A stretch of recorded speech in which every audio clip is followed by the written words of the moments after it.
¿Qué tal? ¿Cómo les va? Muy buenas noches, bienvenidos. Esto es 1 más 1, 3, programa número 4. Santiago Cunha, estamos cumpliendo un mes ya. Felicitaciones, ¿cómo estás? Bien, igualmente, felicidades. Acá estamos, hoy con dos temas trascendentes. Vamos a preguntarle a Carlos Kunkel por la ley de medios y después vamos a meternos con el tema de aborto no punible. Exactamente, por eso está María José Lubertino y también Gastón Portal, entre una mesa muy importante de gente que va a debatir acerca de este tema. Si les parece, así empezamos con 1 más 1, 3. Debemos reconocer que pocas veces que desde el paso de aquel gran general hubo un presidente que haya escuchado tanto a la Patagonia Sur y a Santa Cruz en particular. Solamente hay que tenerle temor a Dios y a mí en todo caso también un poquito porque... ¿Entendés por qué 1 más 1 es 3? Bueno, y ya estamos en 1 más 1, 3 con el diputado y también abogado Carlos Kunkel. Bienvenido, gracias por estar acá, por venir a visitarnos. Al contrario, gracias por invitarme. ¿Qué tal, Kunkel? Se rió con la presentación. Sí, espectacular, muy bueno. Bienvenido. Kunkel, tenemos una fecha que parece ser paradigmática para los argentinos, el 8, el 9, el 10, no importa qué fecha. La pregunta es, los trabajadores de este grupo, ¿qué van a hacer al otro día de esa fecha? ¿Van a tener trabajo? ¿Se les acaba la fuente de trabajo? ¿Se termina la televisión para esta gente? Los trabajadores de cada uno de los medios no solo van a tener trabajo, sino que muy probablemente mejor remunerado y por sobre todas las cosas van a poder ejercer libremente su derecho de sindicalizarse y tener paritarias y tener todo lo que tienen la mayoría del resto de los trabajadores argentinos, que en algunos casos, por decisión de los propietarios del grupo, en algunas de las actividades no lo tienen. No nos quedamos sin trabajo.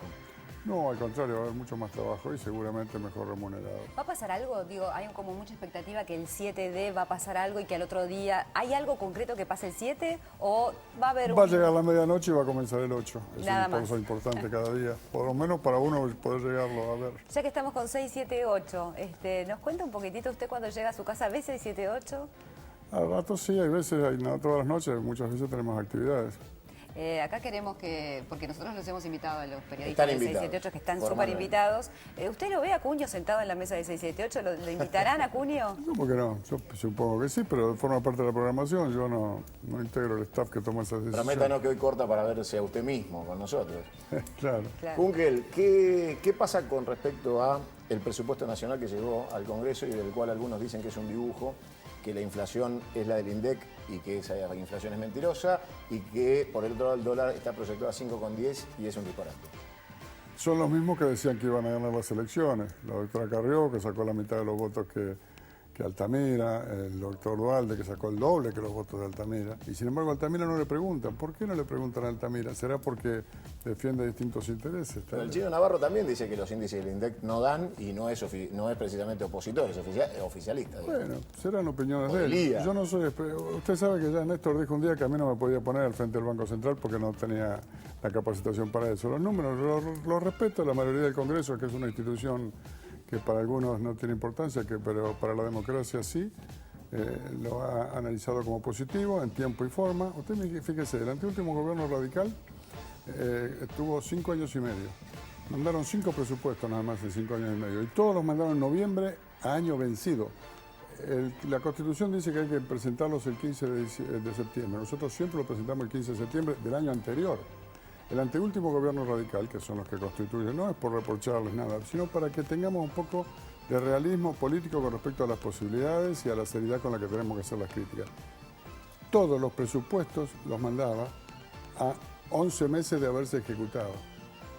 ¿Qué quiere decir esto? Le estoy reprochando, le estoy diciendo que no tienen derecho a opinar, que no pueden tener razón en algunas cosas que plantean. No. Digo que hay que ser un poco más respetuoso de los que nos escuchan, porque si no, pareciera que hasta el 2003 la Argentina fue una cosa maravillosa, funcionó todo bien, no nos endeudábamos, había pleno trabajo, vivienda para trato, y que en el 2003 para acá empezaron todos los desastres. De 2003 para acá no caímos en el paraíso, pero estamos, entre otras cosas, todos los argentinos haciendo el esfuerzo para pagar la deuda que contrajeron los que dicen eso que usted dice con respecto al presupuesto.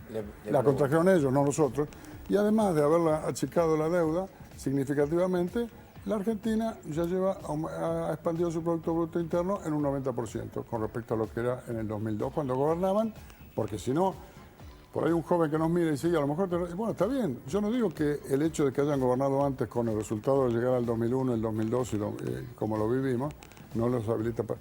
Pero tienen partido. Mire, yo integro una generación de la juventud peronista, de montoneros, que cometimos el error de responder a la violencia oligárquica con una violencia. Entonces, ni lo negamos, ni planteamos que eso estuvo bien. Lo que planteamos es que nos autocriticamos, que hace 30 años que no hacemos este tipo de práctica, pero reconocemos que no alcanzamos los objetivos buscados y que eso no hay que hacerlo y que no es el camino para consolidar la democracia. El problema es que hay otros dirigentes políticos que no se hacen cargo de lo que hicieron, no porque eso los inhabilite para actuar o para hablar ahora, sino porque por lo menos tendría que decir: aquello no lo volveríamos a hacer. Pero qué interesante lo que dice, porque es una reflexión con respecto al grupo también montonero, Correcto. de decir, bueno, la verdad lo hicimos de una manera equivocada. Me parece que es Hace importante. más de 30 años que hemos corregido esa práctica y hemos disuelto todo tipo de contacto por ese carácter y estamos insertos en la vida democrática argentina respetando absolutamente la norma del juego. Aunque usted es un hombre fanático de Boca, por ejemplo. Apasionado. Apasionado. Pregunto, ¿el kirchnerismo, el sentirse kirchnerista, es una pasión? ¿Es así? ¿Es como un sentimiento también? Yo antes de ser apasionado por Boca fui apasionado por el peronismo y sigo siéndolo. Ese peronismo, ¿cómo se enmarca en el homenaje permanente a Evita sin la figura de Perón? Ese intento por Eso es construir un una dato nueva... objetivo de la realidad que no se corresponde con la realidad. O sea, las cosas son opinables, está muy bien. El no ser objetivo con la realidad es no decir la verdad.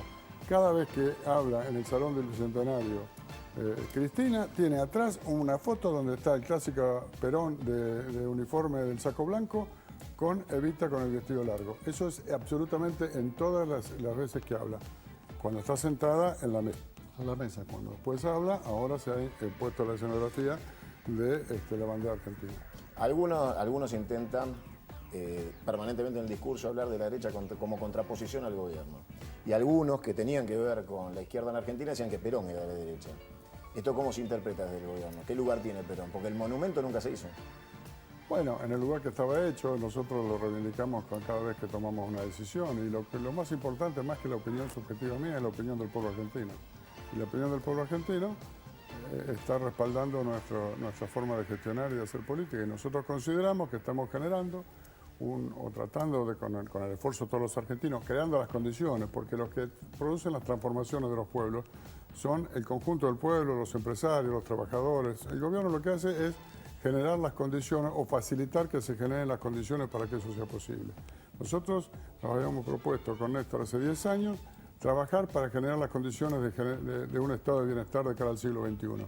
Creo que falta mucho camino por recorrer, pero que hemos avanzado algo en esa dirección. Hablando un poquito de Néstor, pensaba un poco en esto del tema de ley de medios, ¿no? Él era una persona que hablaba del Consejo de la Magistratura, la elección de jueces, la independencia, ¿no?, de cada uno de los poderes.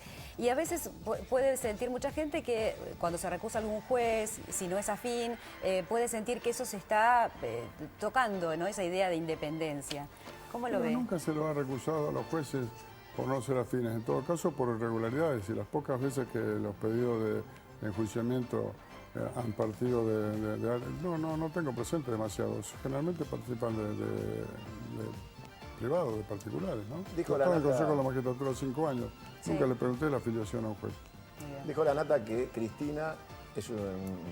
Chávez es una Cristina al cubo. ¿Cómo se interpreta Venezuela, Argentina, esta pasión por una elección que no era propia y un resultado que esperaban en la Argentina unos y otros como si fuéramos partícipes del destino de Venezuela? Son opiniones de un hombre al que todos respetamos por alguna etapa de su trayectoria y al que ahora se está haciendo abuso de sus condiciones de su salud. Prefiero no opinar. ¿Cómo sigue la economía latinoamericana? Porque hoy, digamos, si bien hay un viento de cola favorable a los commodities latinoamericanos, nosotros somos el país con menor cantidad de reservas. Brasil con 400 millones líquidos, nosotros con 44.000 millones líquidos, habiendo crecido al 9% a tasas chinas, como decían en algún momento. Hemos usado el dinero no para la especulación bancaria, porque usted sabe que las reservas se depositan en bancos internacionales que pagan el 1%. ¿Sí? Cuanto más en realidad, la propaganda que se hace de por qué no tenemos más depositados, las hacen los que pagan para que hagan esa propaganda, los que serían beneficiados con esos depósitos, tienen plata al 1%. Mire, nosotros estamos aplicando con una racionalidad. Primero y principal, hemos pagado y hemos disminuido la deuda pública. La deuda pública, que representaba el 160% del PBI en el año 2002, a principios del 2003, en este momento, la externa al propio Estado no llega al 14 o el 15% del PBI. Estamos trabajando con mucha responsabilidad, seguramente habrá gente que piensa distinto, que opina distinto, tienen todo el derecho a hacerlo, pero mientras nosotros ejerzamos el gobierno, quédese tranquilo que vamos a gobernar con el programa de gobierno que levantamos, que son una adecuación de los programas históricos del peronismo de este siglo XXI y que además ha sido ratificado por la ciudadanía. Así que el deber que tenemos nosotros no es gobernar de acuerdo a los programas de gobierno liberales. Nosotros no nos votaron por eso, nunca dijimos que íbamos a hacer. Hubo alguien que llegó por el peronismo y que dijo si yo hubiera dicho lo que iba a hacer, no me votaban. Bueno, nosotros no dijimos lo que íbamos a hacer y lo estamos haciendo, por eso nos siguen votando. Bueno, pero Manzano, que estaba antes de ayer escuchando a la presidenta por la ley de medios, fue funcionario directo de ese presidente, Aníbal Fernández. Muchos lo fueron. Digo, los indultaron porque ellos también fueron parte del gobierno. Mire, nosotros evaluamos si alguien tiene cuestiones jurídicas que plantearle, que lo haga, están abiertos los tribunales. Nosotros lo que planteamos es la posibilidad de que gente que pueda... Primero no forma parte del gobierno, algunos de los que usted mencionó, son empresarios. Salvo que se pretenda que haya que excluirlos porque ahora están en la función pública. Es una alternativa que tiene. Quienes consideran que esas personas no pueden ejercer sus profesiones o tener sus empresas porque estuvieron en la función pública, tienen que ir a los tribunales y plantearlo. No, lo que llama la atención es que si le echamos en cara a Menem de haber dicho... Si hubiera dicho... Yo no lo he hecho en cara, perdóneme. No lo he hecho en cara. Recuerdo que fue un error cometido por un dirigente peronista. Hoy es senador por el Frente para la Victoria. No integra el bloque ni fue electo. En La Rioja hubo 2 listas peronistas, de las cuales la lista encabezada por el doctor Menem para senador sacó más votos que la lista del Frente para la Victoria, para senador. ¿Los dos eran peronistas? Claro, los 3 senadores que vinieron son peronistas. ¿Usted es peronista? Por supuesto. Menem también. Nunca lo negó. Muchas gracias. La última chiquita, la Nata, me quedo con esta idea. ¿Usted piensa que la Nata mintió, que no le borraron nada? ¿Qué sintió cuando...? No creo que sea una cosa que preocupe demasiado a la ciudadanía y por lo menos no me preocupa a mí. Muy bien. Bueno, muchas gracias. Gracias. Nosotros seguimos, vamos a hablar del tema del aborto porque es un tema obviamente que en el día de hoy preocupa y mucho. Tenemos un pequeño informe para contar un poco lo que estamos viviendo. Sí.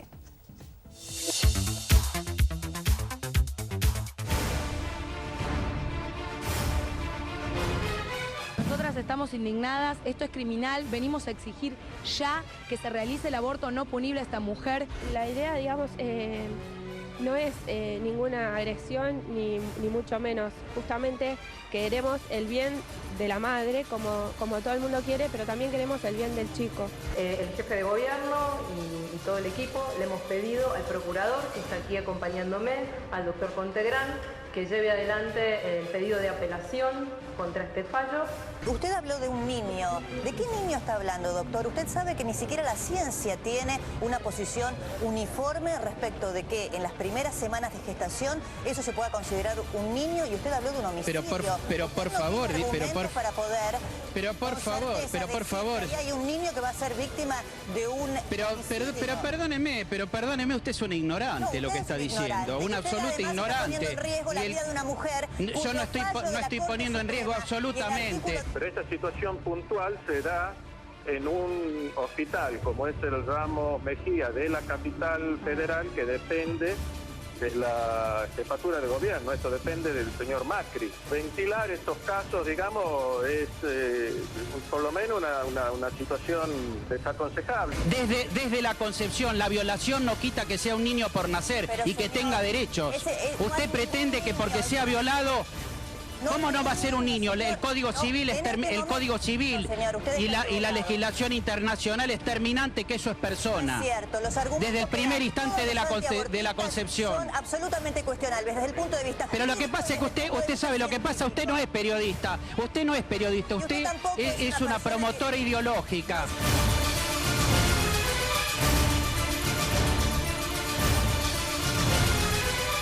Bueno, fuerte fue la polémica durante toda esta semana. En el día de hoy finalmente esta medida cautelar se levantó y la idea, Santiago, es opinar un poco acerca de este tema. Sí, vamos a proponerle porque tenemos 5 invitados de lujo que por una cuestión de tiempo únicamente vamos a dar una metodología del uso de la palabra individual para que cada uno pueda expresar claramente lo que tiene que decir. Y así no nos peleamos. Hacemos una ronda de ida, una de vuelta y un remate. Si quieres empezar vos. Sí, con Martín Ocampo, diputado de la Ciudad de Buenos Aires, un poquito la idea acerca de lo que estamos viviendo. Bueno, primero...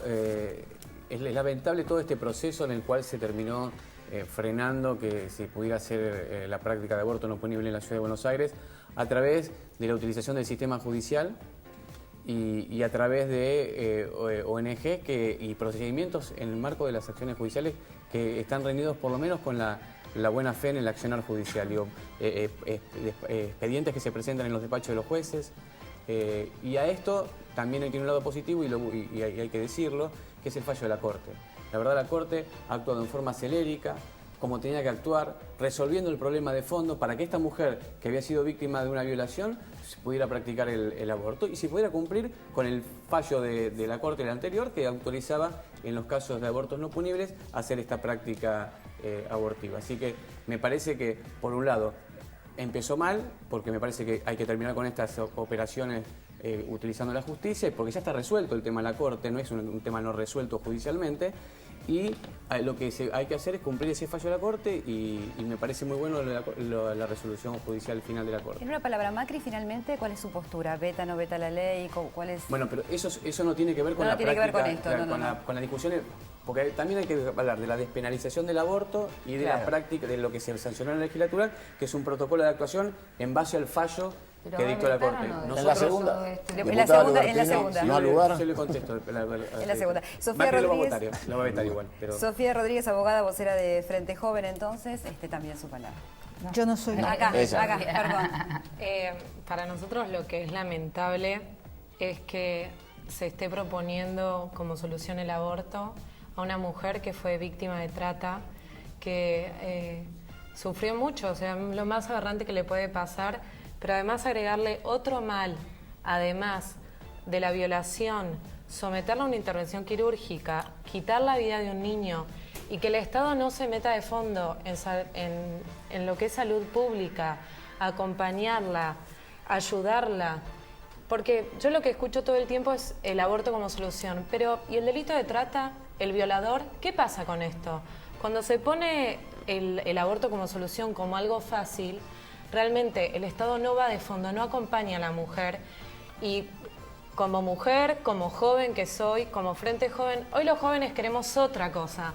No queremos que se maten niños, no queremos que se siga tratando mal a la mujer, porque en la víctima también la mujer cuando fue víctima de trata se la utilizó como una cosa. Y cuando se le propone el aborto, también se la dignifica como si fuera una cosa, bueno, andá, sacate la... No, es un sujeto de derecho lo que hay también en el vientre de la mujer.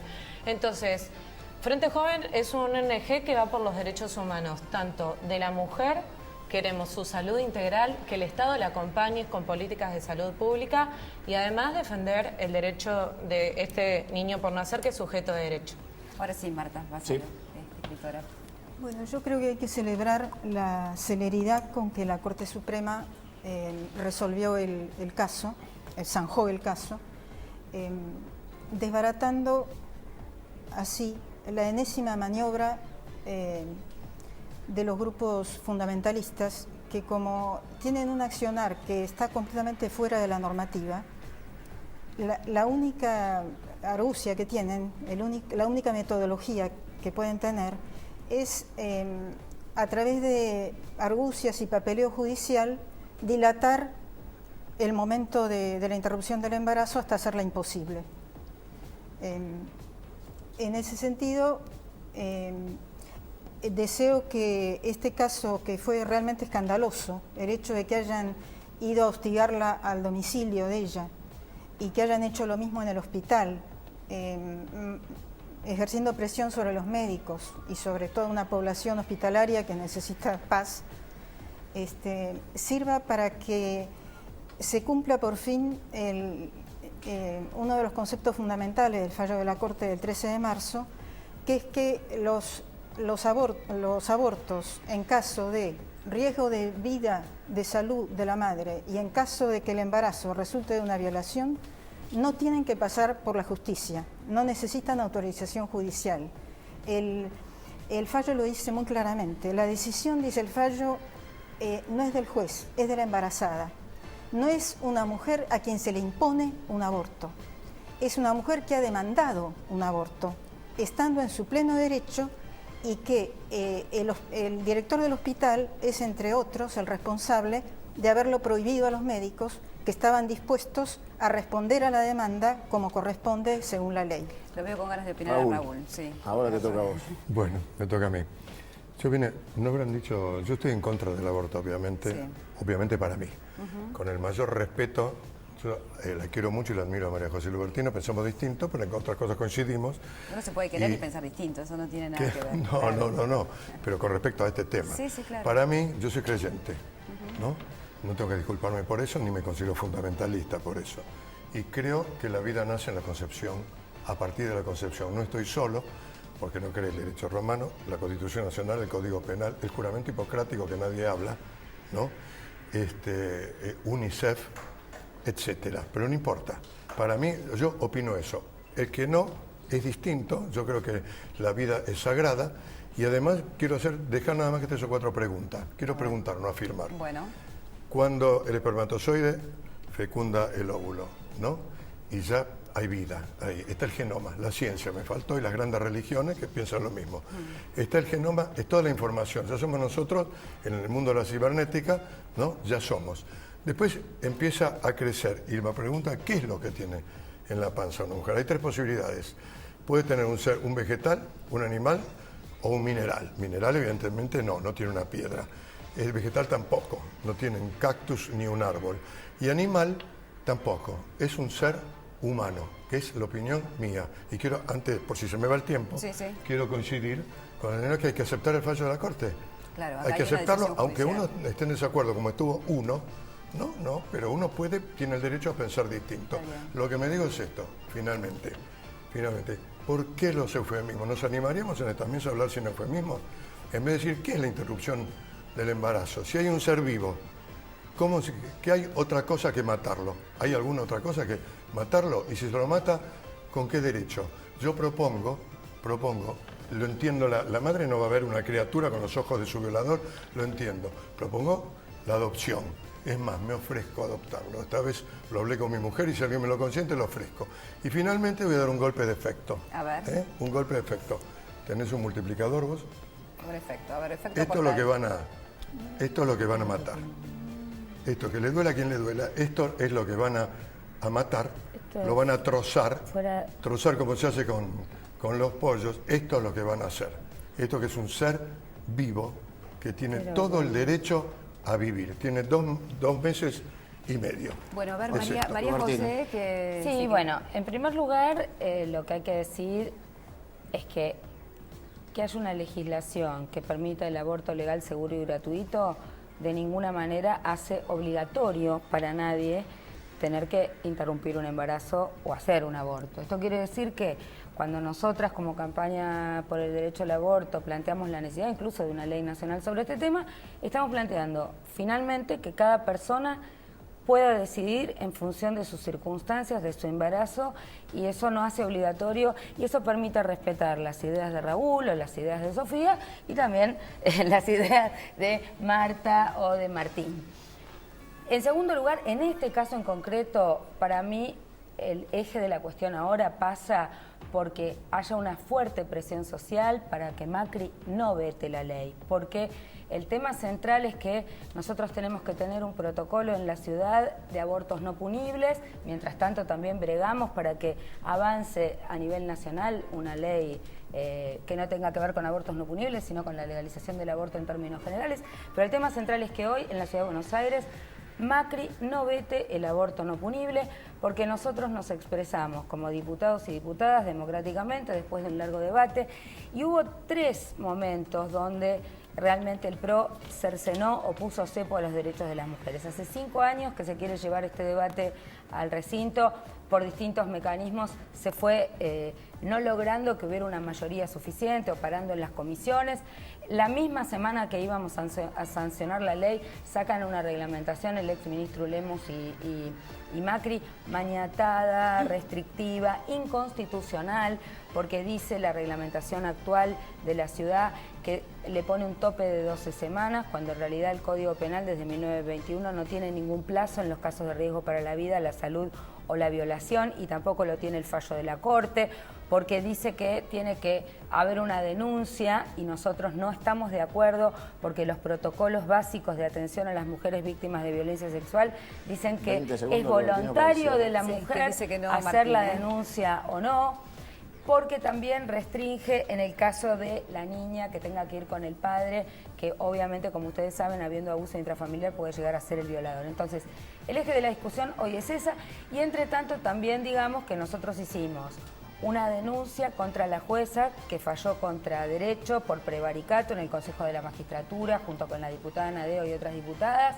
y que también hicimos una denuncia penal contra Macri, la ministra y el director del hospital, la denuncia penal por incumplimiento de los deberes de funcionario público por haber violado secreto profesional, dado información pública que posibilitó que el grupo fundamentalista actuara, ¿no? Respuesta corta. Bueno, la denuncia penal contra Macri es uno de esos mamarrachos jurídicos que pocas veces he visto. La verdad... ¿Ya la leyó? Sí, lo leí. Ah, mira. Lo leí. Me tomé el trabajo de leerlo y las declaratorias sobre las violaciones están colgadas en varias páginas web de varios diputados de los que la presentaron. Ah, bueno, porque está la mía, hay otra más, hay varias denuncias penales. La que presentaron ustedes en conferencia de prensa sobre incluso aparte va contra lo que es el sistema republicano de gobierno, porque en la Ciudad de Buenos Aires solamente hay una forma sola de poner secreto una ley o una ley que autoriza que una actividad sea secreta, o un decreto del Poder Ejecutivo que ciertas actividades son secretas. Mientras no exista eso... De los derechos de la paciente, déjame terminar hablar. Entonces, María José, déjame terminar. Mientras no sean los actos que se hacen en el ejercicio del sistema republicano son públicos. Y el jefe de gobierno nunca develó, y yo estaba en la cena, yo no es que lo estoy diciendo, yo estaba en esa cena. Y si ven los registros de Twitter, yo tuiteé que estaba en esa cena. Diputado. En esa cena el jefe de gobierno nunca reveló la identidad. ¿O por no? ¿Va a vetar? Sí, la va a vetar, pero no la va a vetar por sí o por no? Por cuestiones... Sí, la va a vetar, sí. La va a vetar. ¿Por qué Raúl, el final es para vos, ecuménico que sea. María José, yo pensé que te respeto mucho, ¿no? Pero si me convencés me encantaría, por ahora no. Es que no pero quiero convencerte. vos serías capaz de decir, interrumpir el embarazo ¿no es matar a un hijo? Es que esa no es mi función. Pero eso no. Bueno, vamos a hacer un cierre entre ustedes dos. Vamos a cerrar nosotros porque el debate va a ser interminable. Vengan conmigo mientras ellos debaten. No es mi función hacer esa definición. Yo tengo que proteger el derecho de la vida de las mujeres a decidir libremente. Cerremos mientras Pero pienso, por un lado existe la ley y por otro lado existe algo que tiene que ver con la decisión de la madre. Y quizás la madre es la que tiene que decir no, realmente la mujer en ese momento. El embarazo no se escucharon. ¿Se escucharon? Por lo menos se escucharon. Ustedes los escucharon. La mujer puede decidirlo y existe un marco legal. Es un debate interminable que se terminará de la única manera que se puede hacer, que es debatiendo en el Congreso, en los parlamentos y con la ley en la mano. Así que muchos de ellos están ahí y será hasta la próxima. Queda la incógnita por saber si se va a vetar y qué va a pasar un día después. Bueno, gracias. Buen fin de semana, hasta la semana que viene.